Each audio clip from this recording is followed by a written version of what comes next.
Ya, pemirsa Tegar TV dimanapun Anda berada, seperti saya sampaikan di sesi pertama, di sesi kedua ini kita masih lanjut dengan Bapak Anggi Hasdiandi, Pak Aang akrabnya. Beliau adalah Kasih Program dan Anggaran Bidang Bina Program Dinas Bina Marga dan Bina Konstruksi Provinsi Lampung. Sesi pertama, perkenalan singkat dengan Pak Aang, termasuk profil daripada bidang bina program dan dinas bina marga dan bina konstruksi. Saat ini sesi kedua kita masuk ke tema ini, Pak Aang, terkait progres pelaksanaan FASIC. Tapi sebelum situ, ini perlu juga diberikan gambaran umum terkait pembangunan jalan jembatan wilayah Provinsi Lampung. Silakan, Pak Aang. Baik Pak, memang sebelum kita masuk ke tema inti kita, saya itu perlu menyampaikan lah. Betul. Apa sih yang menjadi tugas dan fungsi dari Dinas Bina Marga? Oke, betul. Jadi mungkin biar masyarakat dan khususnya pemirsa Tegar TV tahu juga bahwa menurut Undang-Undang Jalan, jalan itu secara kewenangan dibagi-bagi Pak.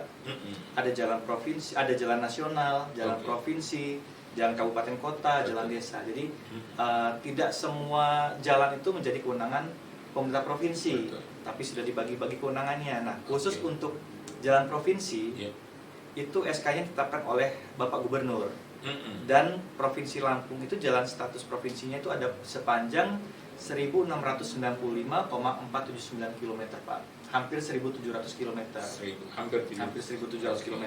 Dan itu dibagi menjadi beberapa koridor. Ada 98 ruas jalan dan dibagi menjadi 16 koridor. Jadi fungsi koridor ini untuk memudahkan PIC-nya lah, memegang kewenangan di situ untuk mengontrol jalan-jalan yang ada di wilayahnya. Itu maksudnya UPTD itu ya? Di luar UPTD Pak, jadi ada pelaksananya, ada pelaksana pekerjaan fisiknya. Jadi dibagi menjadi beberapa koridor, ada 16 koridor. Jadi mereka fokus tahu dan paham jalan yang ada di wilayah mereka masing-masing. Betul. Lubang di mana mereka harus tahu, seperti itu Pak. Iya. Diminta untuk tahu dan harus tahu. Kalau mereka nggak tahu lubang di daerahnya, kita harus tanyakan, pertanyakan ya. Jadi mereka bisa fokus ke ruas masing-masing. Nah, itu untuk jalan provinsi. Dan untuk jembatannya sendiri, kita ada sekitar 834 jembatan Pak. Jembatan di wilayah provinsi. Di jalan provinsi itu sendiri ada 834 jembatan. Nah, itu makanya kita tadi di sesi pertama kita sudah sampaikan bahwa ada bidang baru di Bina Marga ini, bidang jembatan untuk mengurusi 800-an jembatan tersebut. Kalau yang tua yang seperti kata Pak Aang tadi itu udah berumur itu ada berapa kira-kira Pak? Sudah yang di atas masih 50% Pak. Oh, 50. Sudah di atas 50 tahun umur ya. 50% di atas 50 tahun. Betul. Usia-usia itu. Makanya kita mau kita permajaan punya apa istilahnya? Iya, pasti ada penggantian. Penggantian. Nah, di sekarang ini di periode baru ini kita sudah fokuskan bidang baru untuk menangani jembatan tersebut. Iyalah. Jadi memang banyak jembatan-jembatan, ada juga jembatan zaman transmigrasi Pak, masih jembatan-jembatan plat besi kayak gitu masih ada. Itu yang sudah secara bertahap kita ganti. Itu banyak di kabupaten kota ya? Di Tulang Bawang masih ada. Daerah-daerah ke arah Rawapitu sana masih banyak jembatannya seperti itu Pak. Memang kita sudah mulai sedikit-sedikit sudah kita ganti. Makanya kata Pak Aang tadi perlu fokus juga soal masalah jembatan itu. Gitu memang terlihatnya sepele mungkin Pak, tapi ketika jembatan itu putus, itu perbaikannya lebih daripada jalan. Biayanya juga lebih daripada jalan seperti itu. Walaupun jumlahnya dikit dibandingkan panjang jalan, tapi secara anggaran itu lebih besar untuk jembatan itu Pak. Gitu. Kemudian juga dari sekitar 1.700 km itu kita itu masih ada jalan yang kondisinya masih rusak Pak. Masih rusak, ada sekitar 370-an kilometer. 370 kilometer. Kondisi tidak mantap. Nah, ini yang kita rencanakan untuk kita benahi supaya kita dapat memberikan pelayanan lebih kepada masyarakat. Ketika itu sudah berkurang, masyarakat otomatis akan semakin nyaman untuk berlalu lintas gitu. Perekonomian bisa tumbuh, kemakmuran otomatis bisa lebih mudah tercapai, seperti itu Pak. Terutama untuk distribusi komoditas, transportasi itu ya, Pak. Urgent untuk dilaksanakan seperti itu. 370 sekitar 370 itu km. umumnya tersebar di berbagai kalau secara umum ada di wilayah utara Provinsi Lampung, Pak. Wilayah utara dan wilayah barat. Memang secara masih banyak melintasi daerah-daerah perkebunan seperti itu, Pak. Itu yang mungkin karena perusahaan karena kurang kemantapan lah istilahnya.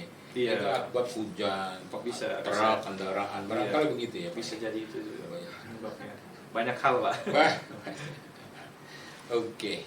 Nah, terkait pencapaian selama ini itu bagaimana, Pak? Pencapaian untuk Bina Marga ini kinerjanya diukur dari kemantapan jalan. Oh, betul. Persentase kemantapan jalan.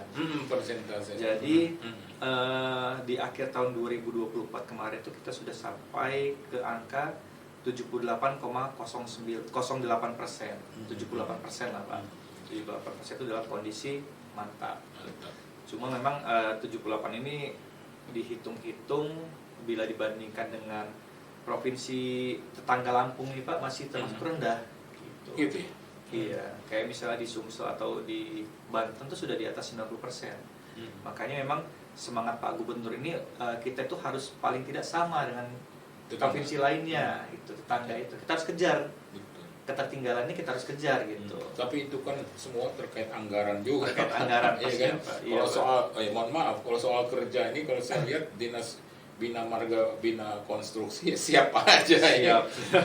Kalau soal kesiapan anggarannya sendiri gimana, Pak? Ya, kalau saya yakin, Pak, dengan semangat kita sama-sama untuk memberikan pelayanan kepada masyarakat, pemerintah Provinsi Lampung pun pasti nanti akan memberikan anggaran lebih untuk Bina Marga, untuk perbaikan jalan itu. Maka ini masih dalam proses penyusunan. 5 tahun ke depan ini kita bakal seperti apa itu nanti sedang kita rumuskan gitu, Pak. Betul. Jadi 5 tahun ke depan itu ke gambar lah, kira-kira apa gitu. Apa target yang harus kita capai dan bagaimana solusi pemecahannya itu ya. Wah, ini mikirnya susah. Iya, Pak. Iya, Pak. Ya, kan? Tantangan gitu. Iya. Apalagi terkait yang 370 km itu. Iya, betul. Tapi secara umum pemeliharaan istilahnya itu bagaimana?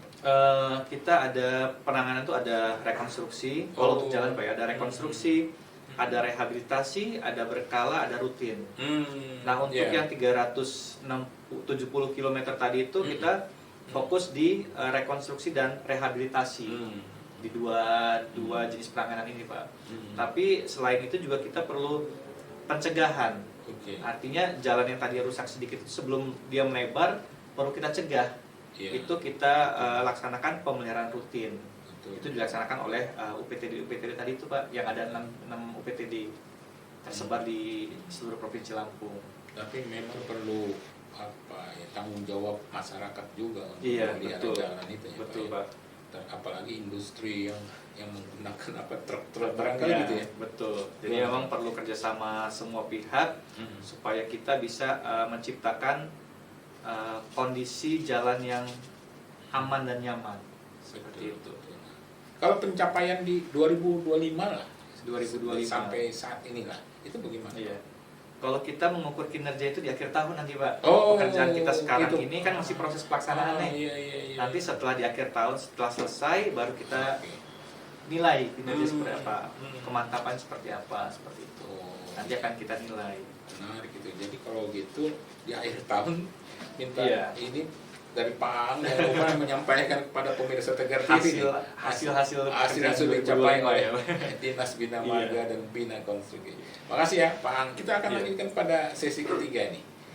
Ya pemirsa Tegar TV dimanapun Anda berada, dialog spesial kita saat ini sudah berada pada penghujung sesi kedua bersama Pak Ang, Bapak Anggri Hasdiandi, Kasih Program dan Anggaran.